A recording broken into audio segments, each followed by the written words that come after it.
ये दिग्विजयी पंडित थे, कोई इनके सामने टिकता नहीं था, सब शास्त्र की जिह्वा पे विराजमान थे। काशी के विद्वान घबरा गए कि अगर काशी को पराजित कर दिया तो बहुत बड़ी ये निंदा का विषय होगा, क्योंकि ज्ञान समुद्र काशी है।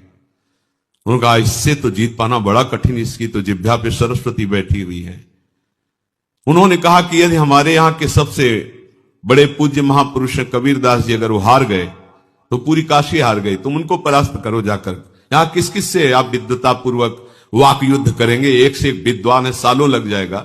हम सब सहमति देते हैं कि आप कबीरदास जी को परास्त कर दे, मानो वाराणसी परास्त हो गई। पंडित राज, तुमने पढ़ के समझा कि समझ के पढ़ा? क्या कहा?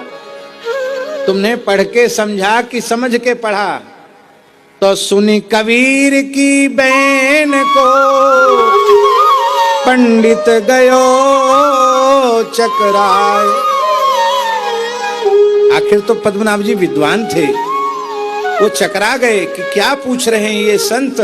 यदि हमने समझ के पढ़ा होता तो प्रतिष्ठा सूकरी विष्ठा के संचय में नहीं लगते, भजन में लग जाते।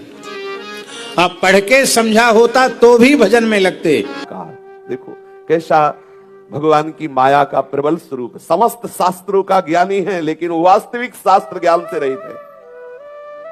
सर्वत्र पराजय करने की भावना किसको पराजित करना है?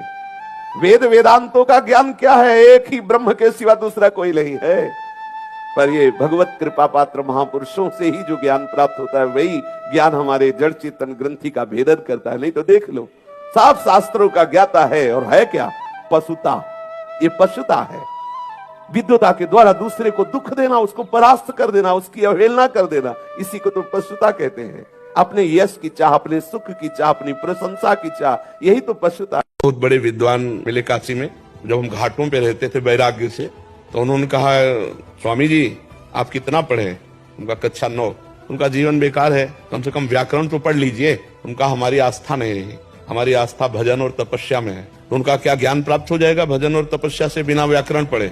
उनका मुझे तो ऐसा विश्वास है कि वेदों का अर्थ भी आ जाएगा, क्योंकि तपस्या से क्या नहीं हो सकता, भजन से क्या नहीं हो सकता। समय तो एक केवल लक्ष्य था भगवत प्राप्त। लक्ष्य बना लिया तो आज आपका प्रश्न बाद में पूरा होगा, उत्तर पहले दिमाग हमारा तैयार कर लेता है। ये हमको बताते थोड़ी कि हम प्रश्न क्या करने वाले हैं। आप प्रश्न करो और पूरा नहीं होने देंगे, उत्तर भगवान पहले यहाँ फिट कर देंगे।